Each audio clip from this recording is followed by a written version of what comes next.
ओम शांति। आज का हमारा विषय है मनुष्य आत्माओं के 84 जन्मों की कहानी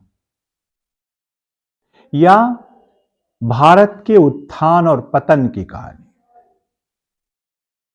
इस विषय को विस्तार से जानने के पहले 30 सेकंड पिता परमात्मा को याद करें और उनसे शक्ति प्राप्त करें।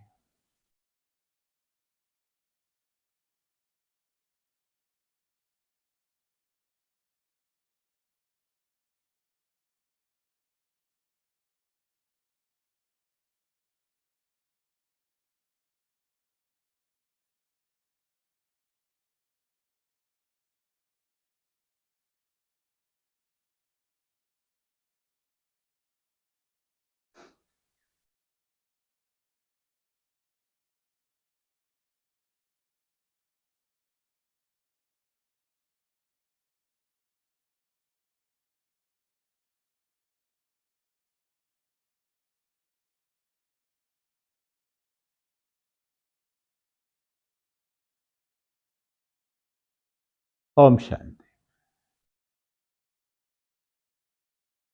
इस सृष्टि के रचयिता, सर्व आत्माओं के पिता, परम पिता परमात्मा शिव बाबा,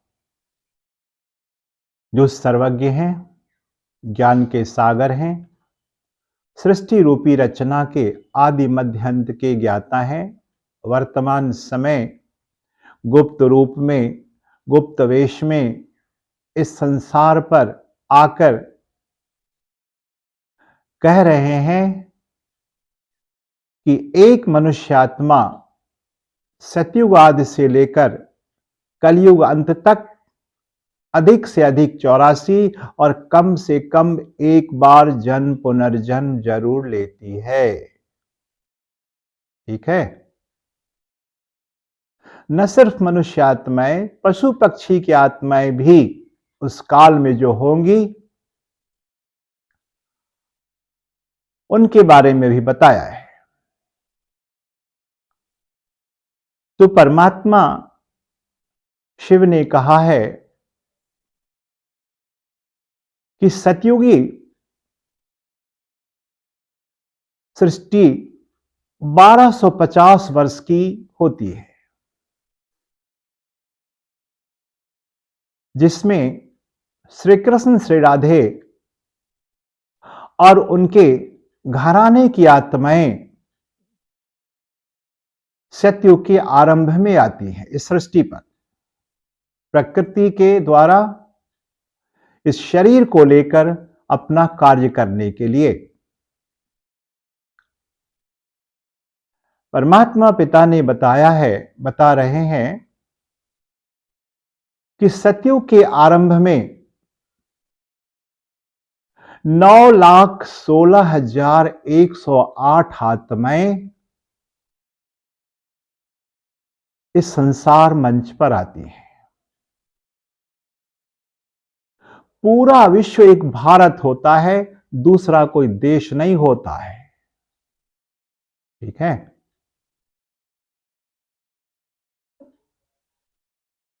परमात्मा ने यह भी बताया है कि यहां आत्माएं सतो प्रधान होती है, प्रधानता है, सूर्यवंशी होती हैं और देवता घराना चलता है। हर आत्मा नंबरवार पुरुषार्थ अनुसार 16 कला संपूर्ण, संपूर्ण निर्विकारी, सर्वगुण संपन्न, संपूर्ण अहिंसक और संपूर्ण मर्यादा पुरुषोत्तम होती हैं। सतयुगी सृष्टि के 1250 वर्ष में एक आत्मा अधिक से अधिक 8 और कम से कम एक बार जन्म पुनर्जन्म जरूर लेती है। इस प्रकार सतयुग में औसत आयु 150 वर्ष की होती है। ठीक है। 8 जन्म अधिक से अधिक। यहां विश्व महाराजन के रूप में श्री नारायण श्री लक्ष्मी राज्य गद्दी पर बैठते हैं। श्री नारायण श्री लक्ष्मी बचपन के श्री राधे श्री कृष्ण हैं। स्वयंवर के पश्चात श्री कृष्ण का नाम बदलकर श्री नारायण हो जाता है और श्री लक्ष्मी राधे का नाम बदलकर श्री लक्ष्मी हो जाता है, क्योंकि सतयुग कैसी प्रथा है, पूरा नाम बदल जाता है। यहां सिर्फ टाइटल बदलती है। आज कोई संगीता कुमारी है, शादी के बाद संगीता देवी हो जाएगी। अब तो वो भी खत्म हो गया। अच्छा,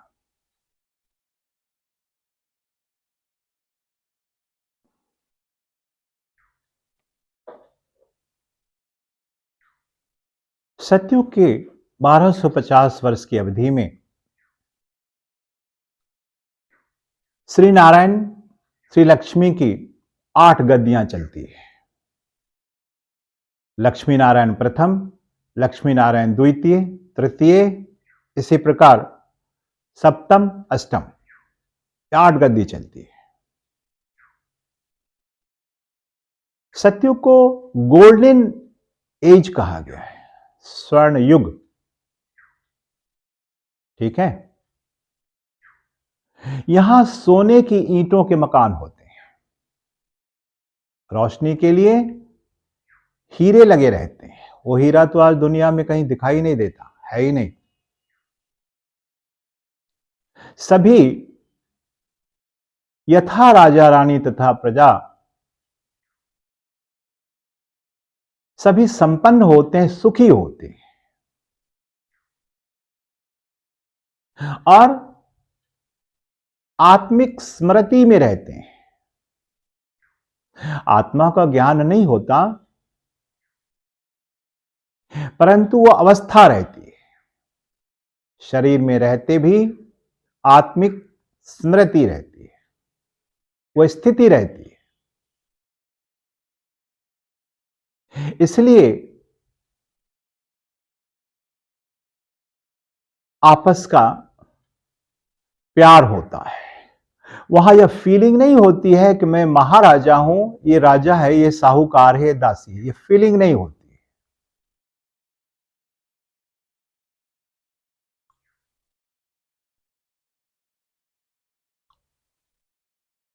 भारत धन धान्य संपन्न होता है।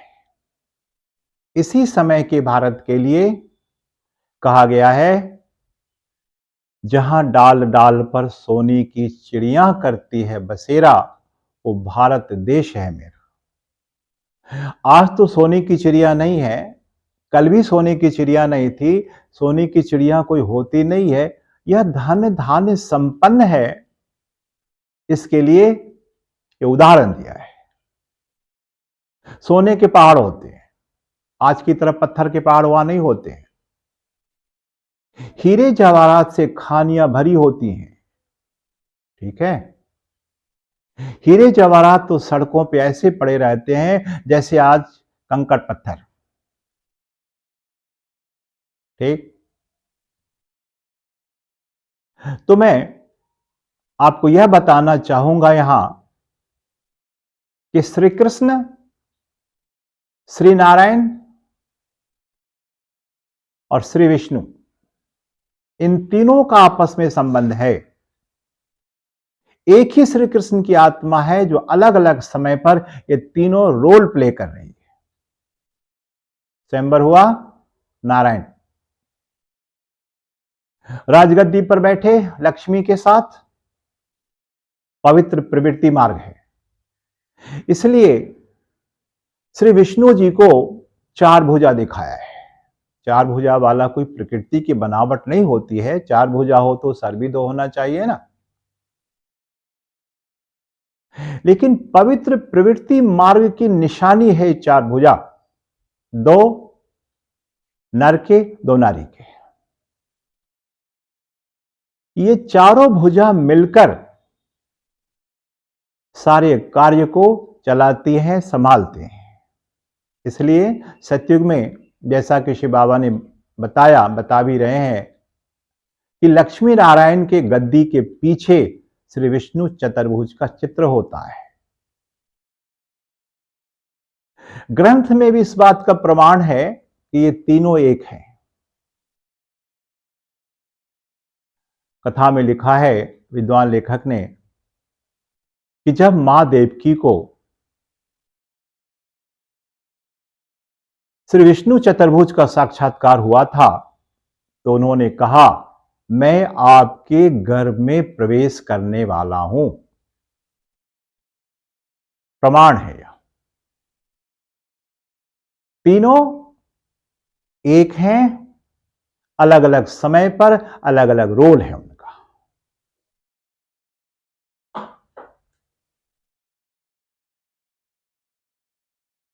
सतयुग को अलग अलग नामों से जाना जाता है। महाभारत में इसे सतयुग कहा, हिंदू भाई बहने इसे द्वारिका या कृत युग भी कहते हैं। ऑस्ट्रेलिया में इसे द ड्रीम टाइम कहा जाता है।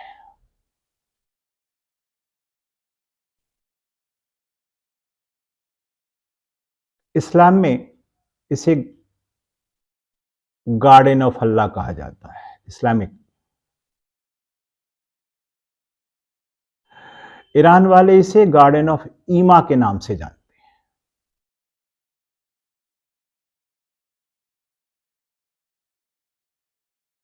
मिस्र में इसे तेब जेपी और चाइना में इसे क्वेन लून कहा जाता है। ओविड वाले इसे एटस ओरियस कहते हैं।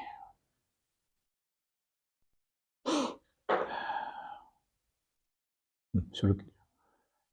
हेब्राइक इसे गार्डन ऑफ ईडन के नाम से जानते हैं। कलकत्ता में ईडन गार्डन है ना, वो ईडन गार्डन नहीं, सतयुग की बात हो रही है। एस्टेक इसे एल्डोराडो स्टेलाइन कहते हैं।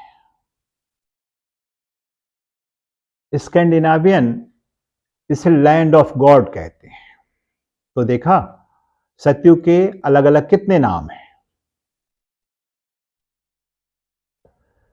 अब सतयुग के 1250 वर्ष बीतते बीतते त्रेता युग का आगमन होने लगता है। तो सतयुग के 8वें लक्ष्मी नारायण त्रेता युग के चक्रवर्ती श्री राम श्री सीता को राज्य सौंपते हैं और उनका राज्यारोहण का तिलक लगाते हैं।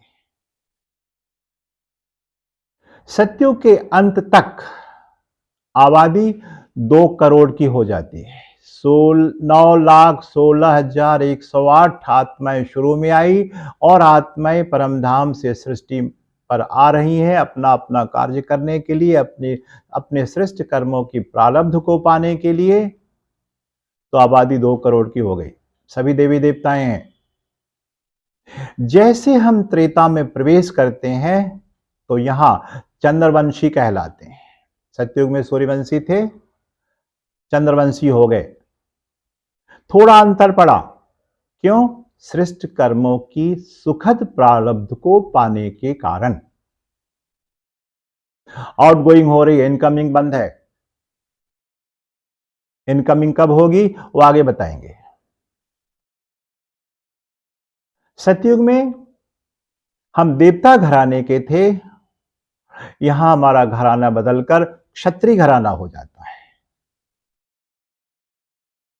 त्रेता युग के 1250 वर्ष की अवधि में एक आत्मा अधिक से अधिक 12 और कम से कम एक जन्म पुनर्जन्म जरूर लेती है। यहां हम आत्माएं सतो सामान्य की स्थिति में आ जाती हैं। सतयुग में सतो प्रधान थे,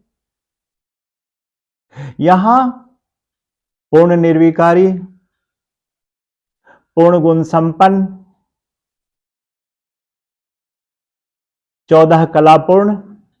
भक्ति मार्ग में तो श्री रामचंद्र जी को 12 कला दिखाया है। शिव बाबा हमें कह रहे हैं कि श्री रामचंद्र 14 कलापूर्ण थे। हमने इतना सम्मान हमारे यहाँ मिलता है देवी देवताओं को, क्योंकि हम ही देवी देवता घराने के, हम उनके वंशज हैं, वे हमारे माता पिता हैं, पूर्वज हैं।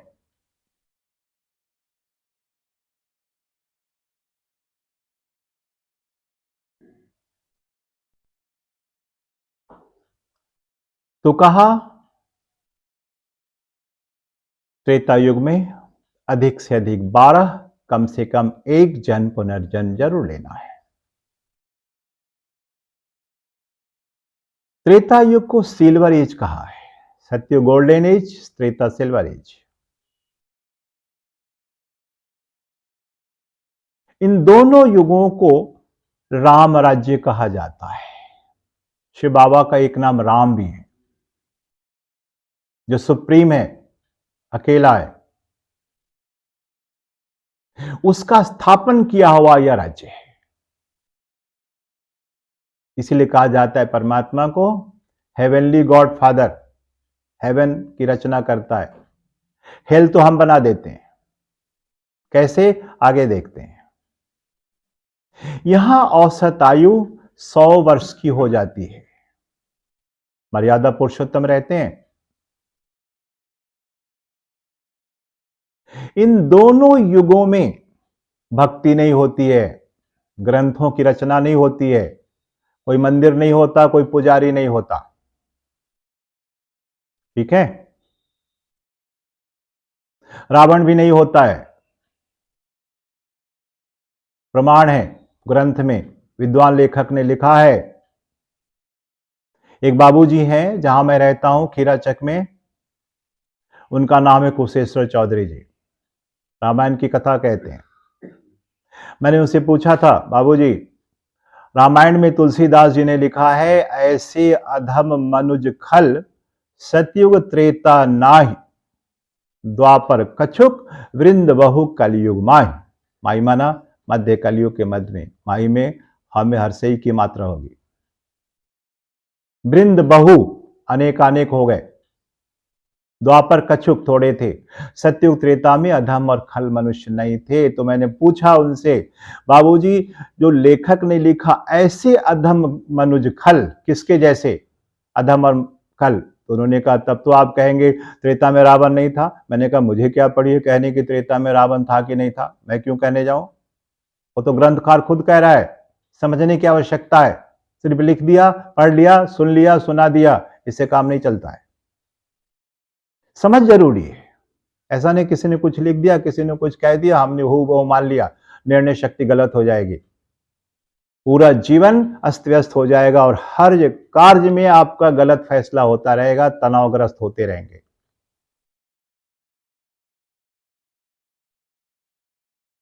इस दोनों युगों को ब्रह्मा का दिन कहा गया है, ग्रंथ में भी है, बताया था मैंने शिवरात्रि के विषय में। ब्रह्मा का दिन, ब्रह्मा की रात, सतयुग त्रेता ब्रह्मा का दिन, ब्रह्मा की रात्रि। आगे देखते हैं, पीछे बताया था शिवरात्रि के विषय में। अब जो मैंने बताया, इस दोनों युगों में योग बल से सृष्टि चलती है, योग बल से बच्चे पैदा होते हैं, विषय विकार नहीं होता। ठीक है, ऊर्ध्वगामी क्रिया है,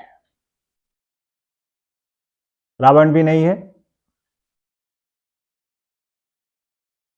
अब त्रेता के 1250 वर्ष बीतने के बाद द्वापर युग का आगमन होता है, संसार चक्र में आना ही है, वापस नहीं जाएगा कोई। ऐसा नहीं सतयुग के बाद कलयुग आ जाए, द्वापर आए नहीं, या सतयुग त्रेता तक रहे, द्वापर कलयुग आए नहीं, लॉ नहीं है, आना है। जैसे ही त्रेता युग के अंत में हम आते हैं, आबादी बढ़कर पूरे भारत की या कहें पूरे विश्व की, मैंने बताया अभी, पूरा भारत एक विश्व होता, दूसरा कोई देश होता ही नहीं, कोई खंड नहीं होता भारत के अलावे। ठीक है।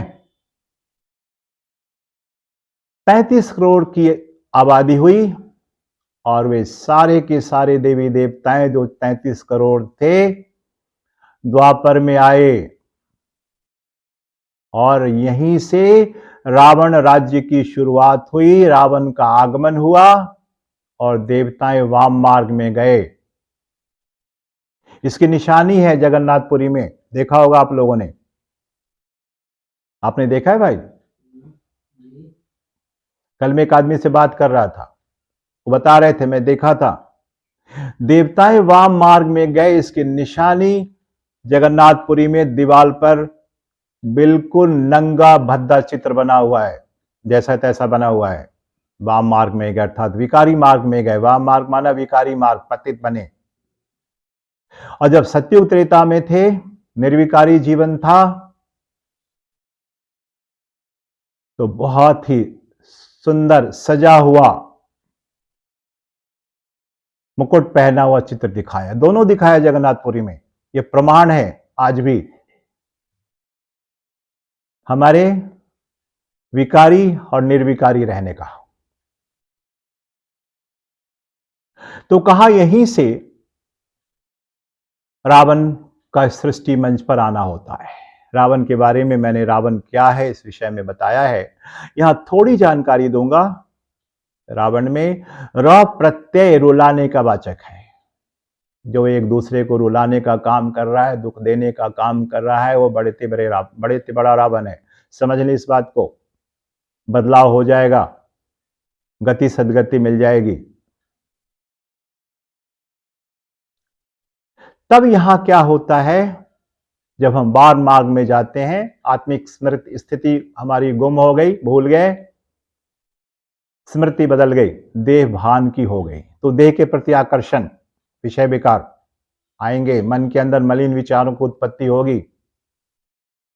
तो प्रकृति यहां घबरा जाती है, देखती है कि मेरा मालिक जिसके ऑर्डर पर मैं चलता था,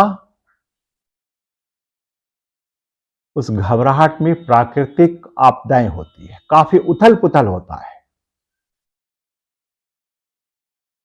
सत्युग त्रेता के सोने के मकान, हीरे जवाहरात की खानियां, सोने के पहाड़, ये प्राकृतिक आपदा में जमीन के नीचे और समुद्र में बह जाती है। बहुत थोड़ा आता है, बहुत थोड़ा, नाक के बराबर, वो भी कम नहीं होता, बताऊंगा आगे।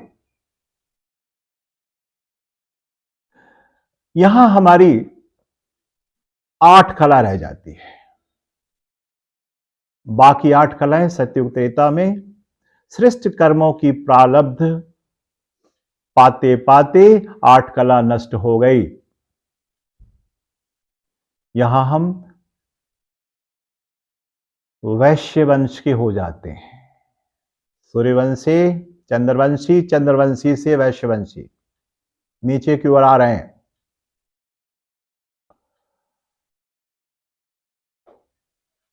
विषय विकार में भी लोग मर्यादा पूर्वक जाते हैं, आज की तरह नहीं। 8 कला होने के कारण कुछ लोग जंगलों में चले गए, तपस्या करने लगे। पाप कर्म की शुरुआत हुई संसार में, कम था, घबरा गए लोग भी, कंदराओं में गुफाओं में चले गए, लंबे समय तक तपस्या की, पवित्रता को वर्ण किया। ठीक है। यहीं से भक्ति की शुरुआत होती है, पाप कर्म से बचने के लिए। बताऊंगा, पहले थोड़ा हम जान लें कि द्वापर युग में एक आत्मा अधिक से अधिक 21 और कम से कम एक बार जन्म पुनर्जन्म जरूर लेती है। इस युग को ताम्र युग कहा गया है। स्वर्ण युग, रजत युग, ताम्र युग नीचे आ रहे हैं।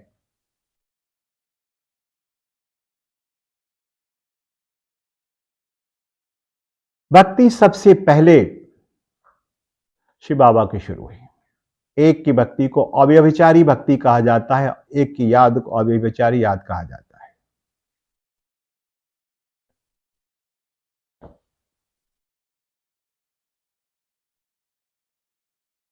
तो सबसे पहले राजा विक्रमादित्य ने सोमनाथ में, जो गुजरात में है,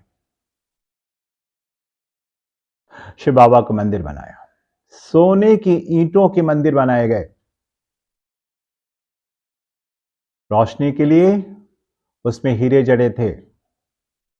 बहुत कम प्रॉपर्टी आई द्वापर में, त्रेता और द्वापर के बीच में, प्राकृतिक आपदा के बाद भी तब भी कम नहीं था। और शिव बाबा की प्रतिमा हीरे की, जो हीरा आज नहीं है संसार के अंदर, 9 टन का शिवलिंग बनाया गया। 9 टन माना 9000 किलो। समझ सकते हैं आप उस राजा के पास कितनी संपत्ति थी। ठीक है, यह एक चीज बीच में बताना चाहूंगा कि मोहम्मद गजनवी ने 17 बार उस सोमनाथ के मंदिर को लूटा, मारकाट मचाया। 17वीं बार जब वो वापस जा रहा था, बोलन दर्रे से पास कर रहा था, उसने अपने सेनापति से पूछा, बोलो मैं भारत से कितना लाया? बोला कुछ नहीं, भारत अभी भी भरा हुआ है, कुछ नहीं लाए। यह सुनते ही उसका हार्ट फेल कर गया और वहीं उसकी मृत्यु हो गई। इतिहास है, गलत नहीं है। अब चले हम भक्ति की ओर। तो सबसे पहले एक की भक्ति शुरू हुई, जिसे अव्यभिचारी भक्ति कहा जाता है। एक की याद को अव्यभिचारी याद कहा जाता है। उसके बाद भक्ति भी आगे आ रही है, विस्तार की ओर आ रही है। 16 कला संपूर्ण श्री राधे श्री कृष्ण की पूजा आगे आ रही है। 1 से 2 हो गए और भक्ति विस्तार को चली तो सतयुग के प्रथम महाराजा महारानी श्री लक्ष्मी श्री नारायण की पूजा, और नीचे की ओर आ रहे हैं तो 14 कला पूर्ण श्री सीता श्री राम की पूजा। यहीं से शास्त्रों की रचना होती है। कोई भी ग्रंथ लिखे जाते हैं या शास्त्र लिखी जाती है तो घटना समाप्त होने के बाद इतिहास भी ऐसे ही लिखा जाता है। ऐसा नहीं महाभारत हो रही है और लेखक वहां लिख रहा है साथ साथ, ऐसा नहीं होता है। तो राम की कहानी, कृष्ण की कहानी, महाभारत की गाथाएं यहां से लेखक या ग्रंथकार लिखना शुरू करते हैं।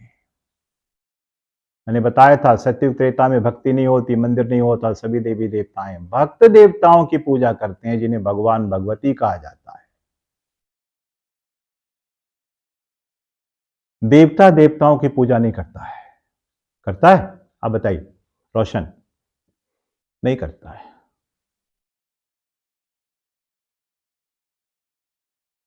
देवताओं को स्मॉल गॉड कहते हैं, स्मॉल जीओडी गॉड।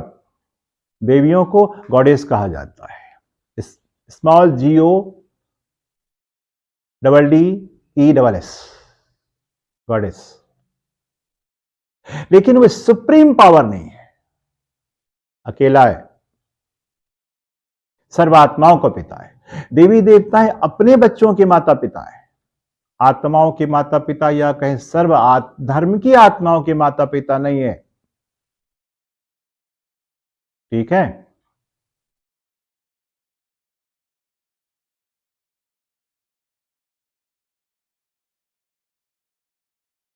अब यहां द्वापर के 1250 वर्ष बीतने के बाद हम कलयुग में प्रवेश कर गए। आबादी तो बढ़ी ना, काफी बढ़ी। कलयुग में हम आते आते कलाहीन हो गए। जो 8 कलाएं अर्थात विशेषताएं पवित्रता की और गुणों की बच गई थी, द्वापर युग में वह भी प्रारब्ध पाते पाते विषय विकारों में जाते जाते समाप्त हो गई। हम आत्माएं कलाहीन हो गई।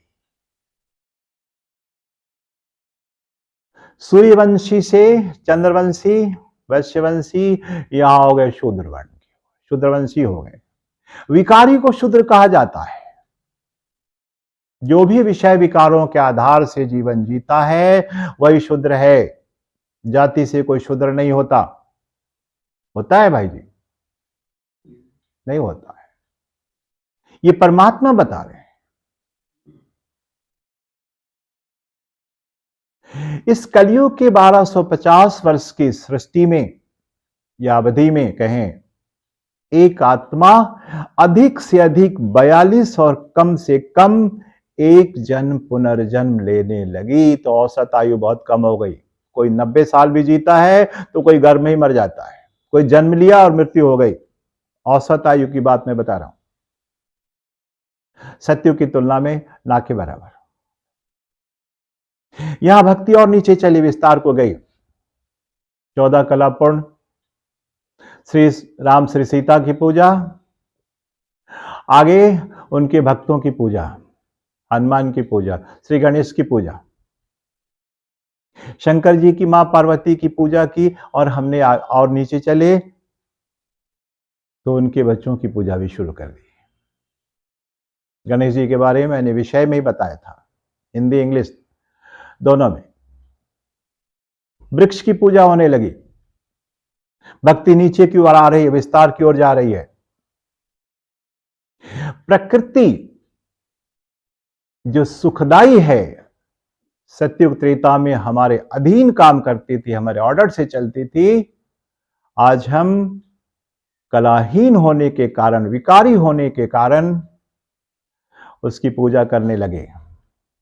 सूरज की पूजा, अग्नि की पूजा, पानी की पूजा, वायु की पूजा, धरती की पूजा।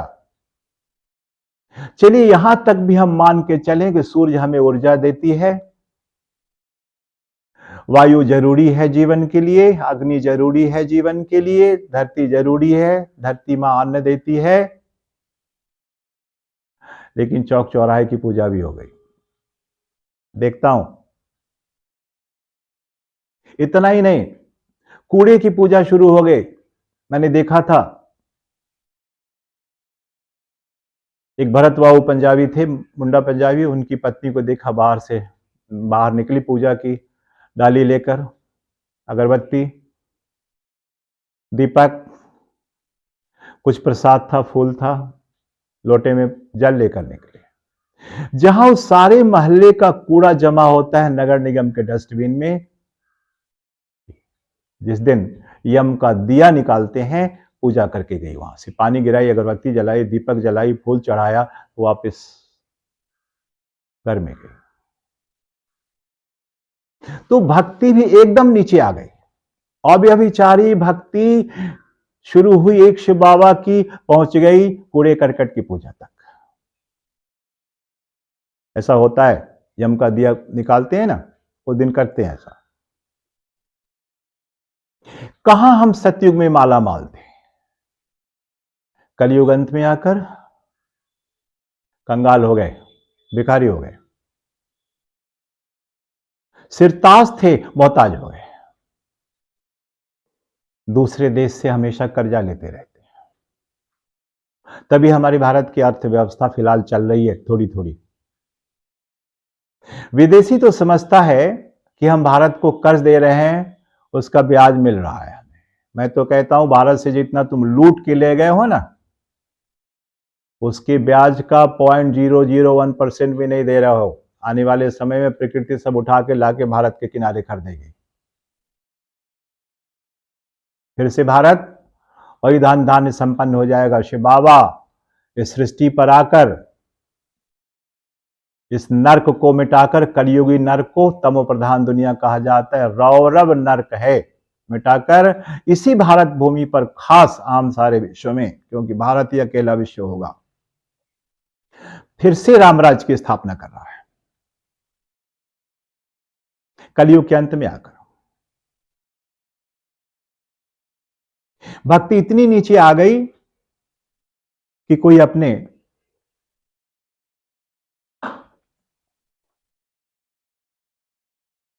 घर के पूजा घर में देवी देवताओं का चित्र रखा है, पूजा करता है, करे भले, अच्छी बात है।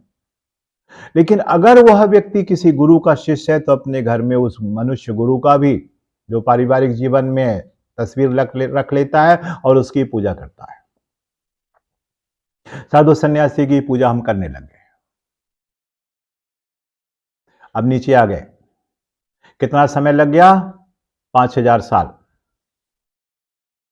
यहां परिवर्तन है, समूल परिवर्तन है।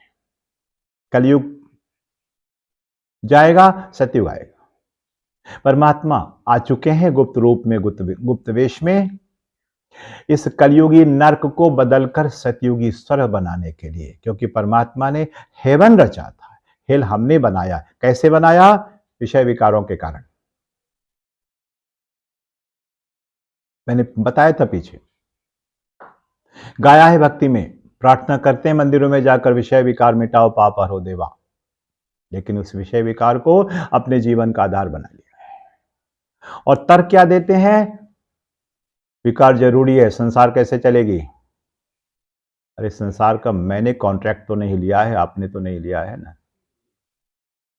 ठेका नहीं लिया है, कॉन्ट्रैक्ट परमात्मा के पास है। कैसे चलाएगा ये वो जानता है। ग्रंथ में भी बड़ा स्पष्ट लिख दिया है, लेकिन माने क्यों? हमें तो विषय विकार चाहिए, बहाना है संसार चलाने का, परिवार बढ़ाने का।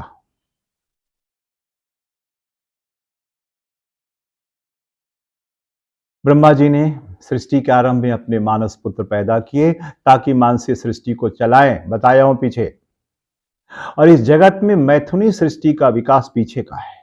मैं कई लोगों को जानता हूं जो निसंतान रह गए, पत्नी डेथ कर गई, है भी, बाल बच्चे नहीं है। ये भोग बल की सृष्टि अब खत्म होने जा रही है, योग बल की सृष्टि शुरू होने जा रही है। वो ब्रह्मा के मानस पुत्री करेंगे। और हम सभी प्रजापिता ब्रह्मा कुमारीश्वरी विश्वविद्यालय में पढ़ने वाले बच्चे, जैसा कि मैंने बताया था पीछे के विषय में, ब्रह्मा की मानस पुत्र हैं, अडॉप्टेड बच्चे हैं। योग बल, हम राजयोगी हैं। राजयोग से, परमात्मा से शक्ति लेकर हम बच्चे ही जाकर इस शरीर को बदली कर, प्रकृति को पावन बनाकर, योग बल से संसार को आगे बढ़ाएंगे। परिवार की रचना होगी। ठीक है?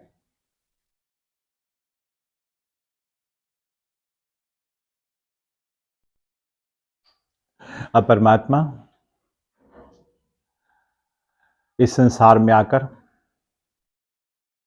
उस महामानव के शरीर का आधार लेते हैं जो सतयुग में पहले पहले आता है। श्री कृष्ण की आत्मा ही कलयुग अंत आते आते पूरे 83 जन्म लेती है और उसी आत्मा के 83वें जन्म के शरीर में परमात्मा की प्रवेशता होती है। यही उनका मुकर्रर रथ है, जिसके लिए गीता में भी कहा भगवान ने, मैं साधारण बूढ़े तन में आता हूं और मेरे उस साधारण तन को देखकर मूढ़मती लोग मुझे तुच्छ समझते हैं, गालियां देते हैं। श्री कृष्ण का तन साधारण नहीं है। ठीक है? तो शिव बाबा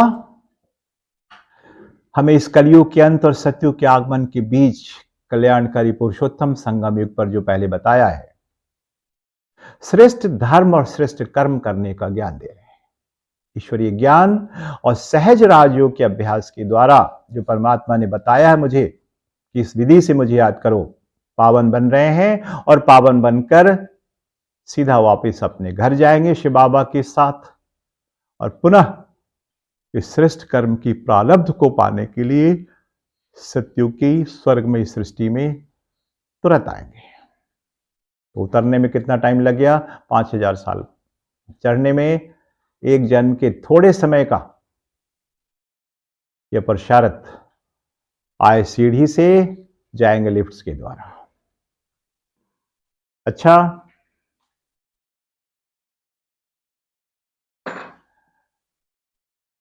हम सभी ने यह जाना कि सतयुग आज से कलयुग अंत यानी संगम युग में हमारा यह दिव्य अलौकिक जन्म हुआ, ब्रह्मा की संतान बने, ब्राह्मण बने। तो यह एक अलौकिक जन्म है संगम युग का। तो इस प्रकार पूरा का पूरा 84 जन्म हमें सृष्टि रूपी मंच पर लेते हैं। अच्छा, बहुत बहुत धन्यवाद। ओम शांति। हो गया, मैंने बंद कर दिया।